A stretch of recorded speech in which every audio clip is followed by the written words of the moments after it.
Hello friends, എല്ലാ കൂട്ടുകാർക്കും നമ്മുടെ യൂട്യൂബ് ചാനലിലേക്ക് സ്വാഗതം. അപ്പോൾ ഇന്നത്തെ എൻ്റെ വീഡിയോ എന്ന് പറയുന്നത്, ഞാൻ ഇതിന് മുന്നേ തൊട്ട് ഒരു 2-3 ദിവസത്തിന് മുന്നേ ഒരു വീഡിയോ ഇട്ടിട്ടുണ്ടായിരുന്നു. അത് നമ്മുടെ റൂബി ഗ്രാസ് കട്ട് ചെയ്യുന്ന വീഡിയോ ആയിരുന്നു കേട്ടോ. അപ്പോൾ അന്ന് അതിൽ നിന്ന് കട്ട് ചെയ്തതിൻ്റെ ഭാഗങ്ങളെല്ലാം കൂടി ഞാൻ എടുത്ത് വെച്ചിട്ടുണ്ട്. അപ്പോൾ ഈ ഭാഗത്ത് ആണ് അടുത്ത സ്റ്റെപ്പ് ഞാൻ നടാൻ പോകുന്നത്. അപ്പോൾ എൻ്റെ വീട്ടിൽ ഗാർഡൻ സെറ്റിങ്സിൻ്റെ ഭാഗമായിട്ട് ഇടുന്ന വീഡിയോ ആണ് കേട്ടോ. അപ്പോൾ ഒരു ചെടി പോലും എൻ്റെ വീട്ടിലുണ്ടായിരുന്നില്ല. അപ്പോൾ ഈ ഒരു 6-7 മാസം കൊണ്ടാണ് കേട്ടോ ഇത്രയെങ്കിലും ചെടികൾ, ഒരുപാടൊന്നുമില്ല, ഉള്ള ചെടികളെല്ലാം കൂടി ഞാൻ ഒരുപാട് ചട്ടികളിലൊക്കെ ആക്കി നട്ട് വെച്ചിരിക്കുന്നത്. അപ്പോൾ എന്തായാലും ഇപ്പോൾ അത്യാവശ്യം എൻ്റെ വീട്ടിലുള്ള ചെടികളൊക്കെ വെച്ചിട്ട് ഞാൻ ഒരുവിധം ഗാർഡൻ സെറ്റ് ചെയ്ത് വെച്ചിട്ടുണ്ട്. ഇനി ഒരുപാട് ചെടികളൊക്കെ എനിക്ക് മേടിക്കാനും അതുപോലെ തന്നെയാണ് എൻ്റെ ഫ്രണ്ടിൻ്റെയൊക്കെ വീട്ടിലുണ്ട്. അവിടെ നിന്നൊക്കെ പോയി എനിക്ക് കൊണ്ടുവന്നിട്ട് നല്ല രീതിക്ക് തന്നെ എനിക്ക് ചെടികൾ എൻ്റെ വീട്ടിൽ സെറ്റ് ചെയ്യണമെന്ന് എനിക്ക് ഭയങ്കര ആഗ്രഹമാണ്. അപ്പോൾ അങ്ങനെ സെറ്റ് ചെയ്യുന്നത് കൊണ്ടാണ് ഞാൻ ഇതിൻ്റെ വീഡിയോ ഒക്കെ കാണിക്കുന്നത് കേട്ടോ. അപ്പോൾ എന്തായാലും ഒരു കുറച്ച് നാളും കൂടി കഴിയുമ്പോൾ എന്തായാലും ഇതിനേക്കാൾ മനോഹരമായിട്ട് തന്നെ എൻ്റെ വീട് നിറച്ചും ആക്കണം എന്നുള്ള ഒരു ലക്ഷ്യമാണ് എൻ്റെ മനസ്സിൽ.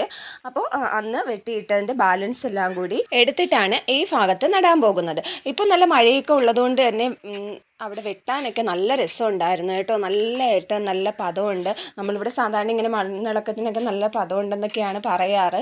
അപ്പോൾ ഫ്രണ്ട്സ്, അപ്പോൾ ഈ ഭാഗത്ത് ഫുള്ളും നമ്മുടെ റൂബി ഗ്രാസ് വെച്ച് പിടിപ്പിക്കണം. റൂബി ഗ്രാസ് ചെടിയെക്കുറിച്ച് പറയുകയാണെങ്കിൽ നല്ല ഭംഗിയാണല്ലോ, അറിയാമല്ലോ നിങ്ങൾക്ക്.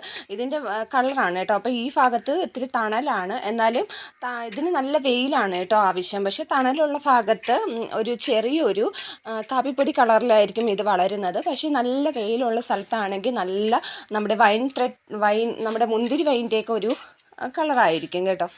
എൻ്റെ വീഡിയോകളൊക്കെ കണ്ട് സപ്പോർട്ട് ചെയ്യുന്ന എല്ലാ കൂട്ടുകാർക്കും ഒരുപാട് നന്ദിയുണ്ട്. കാരണം നിങ്ങളുടെ ഓരോരുത്തരുടെയും സപ്പോർട്ടാണ് നമ്മൾ വീഡിയോ ഒക്കെ ഇടാൻ വേണ്ടിയിട്ട് നല്ലൊരു പ്രോത്സാഹനം തരുന്നത്. അതുപോലെ തന്നെയാണ് വലിയ ഗ്രോത്തൊന്നും ഇല്ലെങ്കിലും അത്യാവശ്യം രീതിയിൽ ഞാൻ ചെടികളുടെയൊക്കെ വീഡിയോ ഇടുമ്പോൾ ഒരുപാട് പേര് എന്നെ സപ്പോർട്ട് ചെയ്യുന്നുണ്ട്. എന്തായാലും എല്ലാവർക്കും ഒരുപാട് നന്ദിയുണ്ട്. ചെടികളോട് എനിക്ക് പണ്ട് മുതൽക്കേ ഭയങ്കര പ്രിയമാണ് കേട്ടോ. പ്രത്യേകിച്ചും ചെടികളുള്ള വീടുകളിലൊക്കെ ചെല്ലുമ്പോഴത്തേക്കും ഒരു പ്രത്യേക ഒരു ഇഷ്ടമാണ്. അതുകൊണ്ട് തന്നെയാണ് ഒരു 2-3 വർഷത്തിന് മുന്നേയൊക്കെ എൻ്റെ ഈ വീട്ടിലെന്ന് പറഞ്ഞാൽ ഇഷ്ടമാതിരി ചെടികളുണ്ടായിരുന്നു കേട്ടോ. അപ്പോൾ ഇടയ്ക്ക് വെച്ചിട്ട് ഭയങ്കര ഉണക്കൊക്കെ വന്നപ്പോഴത്തേക്കും കുറേയൊക്കെ നശിച്ചു പോയി. അതുപോലെ തന്നെയാണ് എനിക്കിവിടെ ഒരു നായ ഉണ്ടായിരുന്നു. അപ്പോൾ അവൻ കയറിയിട്ട് എല്ലാം നശിപ്പിച്ചൊക്കെ കളഞ്ഞു. അങ്ങനെ കുറേ ചെടികളൊക്കെ അങ്ങ് പോയി, എൻ്റെ പക്കൽ നിന്ന് പോയിരുന്നു. അപ്പോൾ വീണ്ടും ഞാൻ പഴയതിനേക്കാളും നല്ല രീതിക്ക് തന്നെ എൻ്റെ വീട്ടിൽ ചെടികൾ നട്ട് പിടിപ്പിക്കണം എന്നുള്ള ലക്ഷ്യത്തോടു കൂടിയാണ് വീണ്ടും ഞാൻ ചെടി വളർത്താൻ തുടങ്ങിയത്. ഒരുപാട് വലിയ കൂടിയ ചെടികളൊന്നുമില്ല കേട്ടോ. പ്രത്യേകിച്ച് ഞാൻ എങ്ങനെയൊന്നും വാങ്ങിച്ചിട്ടുമില്ല. എൻ്റെ ഫ്രണ്ട്സിൻ്റെയൊക്കെ വീട്ടിൽ ചെല്ലുമ്പോഴും അതുപോലെ തന്നെയാണ് ബന്ധുക്കളുടെയൊക്കെ വീട്ടിൽ ചെല്ലുമ്പോഴും ഒക്കെ എനിക്ക് തരുന്ന ചെടികളാണ് കൊണ്ടുവന്ന് നട്ട് ഇത്രയും രീതിയിൽ ആക്കിയിട്ടുള്ളത്. അപ്പോൾ ഇത്രയും ആണ് എനിക്ക് ഇന്നലെ വെട്ടിയിട്ടതിൽ കുറച്ച് വലിയ പീസായിട്ട് കിട്ടിയിട്ടുള്ളത് കേട്ടോ. ഇത് നടുക എന്ന് പറയുന്നത് ഒരു ഭയങ്കര പാടുള്ളൊരു കാര്യമാണ്. അപ്പോൾ ഞാൻ ഈ മതിൽ പോലെ നട്ടിരിക്കുന്ന ഈ ചെടിയും വെട്ടിയിടാനൊക്കെ സമയമായി വരികയാണ്. അടുത്തതായിട്ട് ഇനി അതും കട്ട് ചെയ്തിടണം. അപ്പോൾ ഈ ഓരോ പീസ് വീതം എടുത്ത് നടുക എന്ന് പറയുന്നത് നല്ലൊരു ടാസ്ക്കാണ് കേട്ടോ. നമ്മൾ കുറേ നേരമൊക്കെ ഇങ്ങനെ ഇരുന്ന് ചെയ്യുമ്പോഴത്തേക്കും നമ്മുടെ കാലൊക്കെ നല്ല രീതിക്ക് വേദന എടുക്കാൻ തുടങ്ങും. എന്നാലും അത് നമ്മൾ നട്ട് നല്ല രീതിക്ക് അത് പിടിച്ചൊക്കെ നിൽക്കുന്നത് കാണുമ്പോൾ നല്ല ഭംഗിയാണ് കേട്ടോ. നല്ല രസമാണ് അത് കാണാൻ വേണ്ടിയിട്ട്. അതുപോലെ തന്നെയാണ് കല്ലൂസും കൂടി സഹായിച്ച് തരാമെന്നൊക്കെ പറഞ്ഞിട്ടുണ്ട്. ഇത് ഓരോ ഇതൾ വീതമാണ് നമ്മളെടുത്ത് നടേണ്ടത്.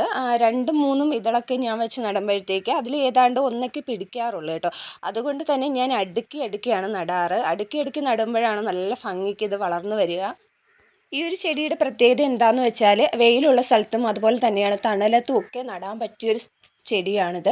വെയിലത്ത് നടുമ്പോൾ കുറച്ചുകൂടി കളർ ഇതിന് വരുന്നതായിട്ട് കാണാം. അതുപോലെ തന്നെ തണലത്ത് നിൽക്കുമ്പോഴത്തേക്ക് കുറച്ച് കളർ കുറയുന്നത് കാണാം. പക്ഷേ എന്നാലും 2 സ്ഥലത്തും 2 കാലാവസ്ഥയിലും പിടിക്കുന്ന ഒരു ചെടിയാണ് നമ്മുടെ ഈ ഒരു റൂബി ഗ്രാസ് എന്ന് പറയുന്ന ചെടി. പക്ഷേ ഇത് നമ്മൾ നട്ടിട്ട് അതിൻ്റേതായ രീതിക്ക് വെട്ടിയിട്ട് കൊടുക്കണം കേട്ടോ. പലയിടങ്ങളിൽ ഞാൻ കണ്ടിട്ടുണ്ട് അവരിതുപോലെ കോലയൊക്കെ ഇട്ടിരിക്കുന്നത് കാണാം. അതുപോലെ തന്നെയാണ് വളർന്നിട്ട് അതങ്ങ് ചാഞ്ഞ് ഒടിഞ്ഞ് വീഴുന്നതായിട്ടൊക്കെ ഞാൻ കണ്ടിട്ടുണ്ട്. പക്ഷേ അതൊന്നും അത്ര നമുക്കത് കാണുമ്പോൾ ഇവിടത്തെ ഈ ഒരു ചെടി കണ്ടിട്ട് അവർ നട്ടേക്കുന്നതെന്ന് ചെന്ന് കാണുമ്പോൾ നമ്മൾ വിചാരിക്കും ഈ ഒരു ചെടി തന്നെയാണോ നമ്മുടെ വീട്ടിൽ നിൽക്കുന്നതെന്ന് നമ്മൾ വിചാരിച്ചു പോകും. പക്ഷേ അവരും ഇവിടെ വന്നിട്ട് എന്നോട് ചോദിക്കും ഇത് ഏത് ചെടിയാണെന്നൊക്കെ എന്നോട് ചോദിച്ചിട്ടുണ്ട് കേട്ടോ. അപ്പം ഞാൻ പറയും നിങ്ങളുടെ വീട്ടിലുള്ള അതേ ചെടി തന്നെയാണ് ഇതെന്ന് പറയും. അപ്പോൾ ഇത് ഇങ്ങനെ നടാൻ പറ്റുമായിരുന്നോ എന്നൊക്കെ അവർ എന്നോട് ചോദിക്കാറുണ്ട്. അങ്ങനെ മുക്കാൽ ഭാഗത്തോളം ഞാൻ നട്ടിരുന്നു. അപ്പോഴത്തേക്കും കല്ലൂസ് വന്നിട്ട് എന്നെ സഹായിക്കാനായിട്ട് കല്ലൂസും വന്ന് കുറച്ച് ഭാഗം കല്ലൂസ് നടുകയാണ് കേട്ടോ. അങ്ങനെ മൊത്തത്തിൽ നമ്മൾ രണ്ടാളും കൂടി ഇരുന്ന് നട്ട് അത് ഇതുപോലെ ആക്കി വെച്ചിട്ടുണ്ട്. അപ്പോൾ ഇതിനി വളർന്നു വരുമ്പോൾ നമ്മൾ സ്റ്റെപ്പായിട്ട് വെട്ടിയിടുമ്പോഴാണ് കേട്ടോ ഇതിൻ്റെ ശരിക്കുമുള്ള ഭംഗി എന്ന് പറയുന്നത്. അങ്ങനെ ഇനി നമ്മുടെ മാവുണ്ട്, മാവിൻ്റെ ഭാഗത്തും കൂടി ഈ ഒരു റൂബി ഗ്രാസ് നടണം. അപ്പോഴാണ് മൊത്തത്തിൽ ഇതിൻ്റെ ഒരു ഭംഗി എന്ന് പറയുന്നത്. അപ്പോൾ ഈ നമ്മുടെ വീട് ഫുള്ളും ഈ ഒരു റൂബി ഗ്രാസ് ആയിരിക്കും. അപ്പോൾ കൂട്ടുകാരെ, ഇന്നത്തെ എൻ്റെ വീഡിയോ ഇത്രയേ ഉള്ളൂ.